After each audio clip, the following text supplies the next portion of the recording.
What if most of what we think we know about Calvinism isn't actually from Calvin? And what if John Calvin himself would be surprised or even confused by some of the theology that now bears his name?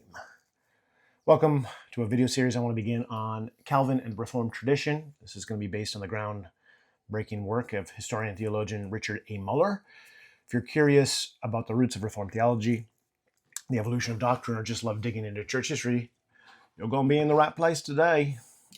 We'll begin with who's Richard Muller. Richard Muller is one of the most respected scholars of Reformed theology alive today. If you do a search on Amazon for Richard A. Muller, there's also a physicist in California by the exact same name, so easy to get confused. But our Richard A. Muller has helped reshape how we understand the Reformation and what came after.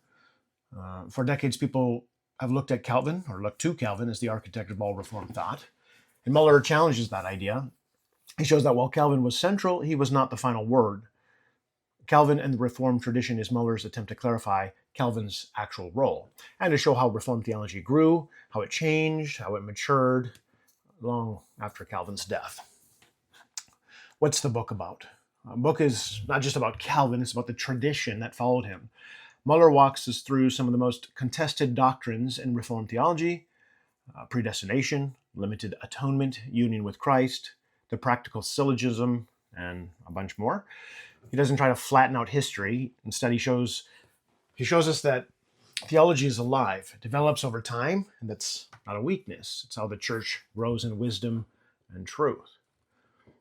Why this series matters. If you've ever been in a debate about tulip or wondered whether Calvin really taught what later Reformed confessions say, or if you've ever felt torn between historical theology and contemporary doctrine, or you watch YouTube videos that are antagonistic to Calvin or what they identify as Calvinism, I hope this series is for you. Each of the videos that I'm going to put together subsequently will walk through a chapter of the book, breaking it down into bite-sized content so that it would be more engaging for thoughtful believers, students, pastors, anyone that wants to go deeper.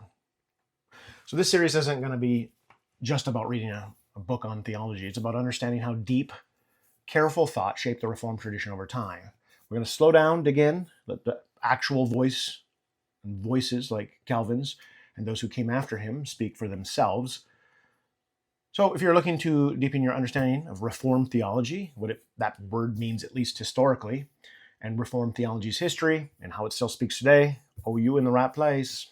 Thanks for being here. Let's get started.